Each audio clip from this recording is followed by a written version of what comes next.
On va s'intéresser aujourd'hui à un multiplicateur invisible, un phénomène qui se passe en ce moment même dans des millions de cuisines. On va plonger dans le monde fascinant et puissant de la croissance microbienne, celle qui affecte absolument tout ce que l'on mange. Alors pourquoi les aliments se gâtent? C'est la question que tout le monde se pose en ouvrant son frigo et en tombant sur une mauvaise surprise.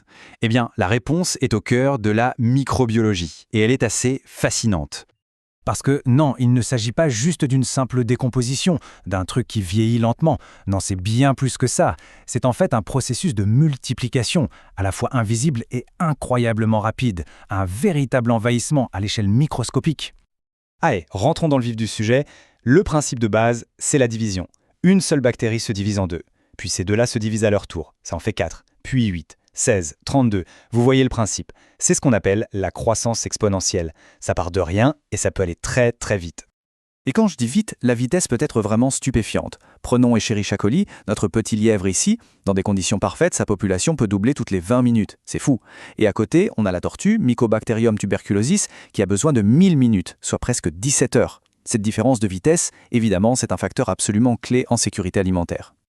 Alors pour bien comprendre comment évolue toute une population de microbes, les scientifiques ont une sorte de feuille de route, la courbe de croissance. Et cette courbe, elle se découpe en 6 phases bien distinctes qui nous racontent en fait toute l'histoire, tout le cycle de vie d'une colonie. Tout commence par là. Quand des bactéries débarquent dans un nouvel endroit, disons un aliment frais, elles ne se jettent pas dessus pour se multiplier tout de suite. Non, il leur faut un temps d'adaptation, le temps de fabriquer les bons outils, des bonnes enzymes. C'est une phase de préparation, il n'y a pas encore de division. Une fois que tout ce petit monde est bien installé et adapté, la machine se met en route.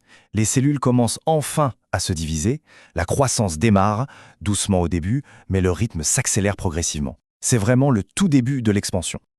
Et là, c'est l'explosion. On entre dans la phase exponentielle. Ici, le taux de croissance est à son maximum absolu. Le nombre de nouvelles bactéries qui apparaissent est bien plus important que le nombre de celles qui meurent. C'est une véritable déferlante. C'est évidemment durant cette phase que le risque pour l'aliment est le plus élevé. Mais bien sûr, cette folle croissance ne peut pas durer éternellement. À un moment, les ressources viennent à manquer, le milieu s'épuise en nutriments. Et en même temps, les déchets que produisent les bactéries s'accumulent. Et en gros, ils s'empoisonnent eux-mêmes. La fête commence à toucher à sa fin. On arrive alors à un plateau. C'est la phase stationnaire. Le nombre de nouvelles cellules qui se créent est plus ou moins égal au nombre de cellules qui meurent. La population totale n'augmente plus, elle se stabilise. C'est un équilibre, mais un équilibre très précaire. Et finalement, l'environnement devient carrément hostile. Il n'y a plus assez de nutriments et les déchets sont trop nombreux. Le taux de mortalité l'emporte sur le taux de croissance et la population de cellules vivantes commence à chuter. C'est la fin du cycle. Ok, donc maintenant on a compris comment les microbes se multiplient. La grande question c'est comment est-ce qu'on peut les contrôler? Eh bien la clé c'est de jouer sur leur environnement pour leur rendre la vie impossible. Le premier levier, et le plus connu bien sûr, c'est la température. Chaque micro-organisme a sa petite plage de température de prédilection. Et c'est justement pour ça que le frigo, ça marche. Le froid ralentit considérablement la croissance de la plupart des bactéries. Et à l'inverse, une bonne cuisson les élimine carrément. Un autre facteur super important, c'est le pH, en gros, le niveau d'acidité. La grande majorité des bactéries détestent les milieux trop acides ou à l'inverse, trop basiques. Elles aiment la neutralité. C'est le principe même du vinaigre dans les cornichons. On modifie le pH et hop, on bloque leur développement. Les microbes, comme nous, ont besoin d'eau pour vivre. Mais attention, pas n'importe comment. Ils ont besoin de ce qu'on appelle l'eau libre. Et c'est là que le sel ou le sucre interviennent. En salant un jambon ou en faisant une confiture, on capture les molécules d'eau qui ne sont plus disponibles pour les bactéries. C'est une technique de conservation vieille comme le monde et redoutablement efficace. Et puis il y a l'oxygène. On n'y pense pas forcément, mais son rôle est crucial. Certains organismes, les aérobies, en ont absolument besoin pour se développer.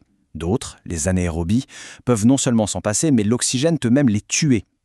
C'est toute la logique derrière l'emballage sous vide. On retire l'oxygène pour affamer les microbes qui en dépendent. Alors pourquoi est-ce qu'on s'intéresse à tout ça? Eh bien, comprendre ces principes scientifiques, ce n'est pas juste pour la culture générale. Ça a un impact direct et même vital sur la sécurité et la qualité de ce qu'on mange tous les jours. Une croissance microbienne qui n'est pas maîtrisée, ça ne change pas seulement le goût ou l'odeur d'un aliment, ça peut le rendre vraiment dangereux. On parle de bactéries comme Salmonella, Listeria ou certaines souches d'E. coli qui peuvent provoquer des intoxications alimentaires parfois très graves.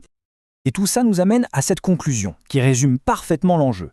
Maîtriser cette croissance microbienne, ce n'est pas une option, c'est une nécessité, une obligation pour garantir que nos aliments soient non seulement bons, mais surtout sûrs. Alors la prochaine fois qu'on sera en cuisine en train de ranger les courses ou de préparer un plat, il faudra avoir une petite pensée pour ce multiplicateur invisible. Pensez à la chaîne du froid, à l'acidité d'un citron, à l'effet du sel. Chaque geste compte. C'est une façon de reprendre le contrôle pour assurer la qualité et surtout la sécurité de ce qu'on met dans l'assiette.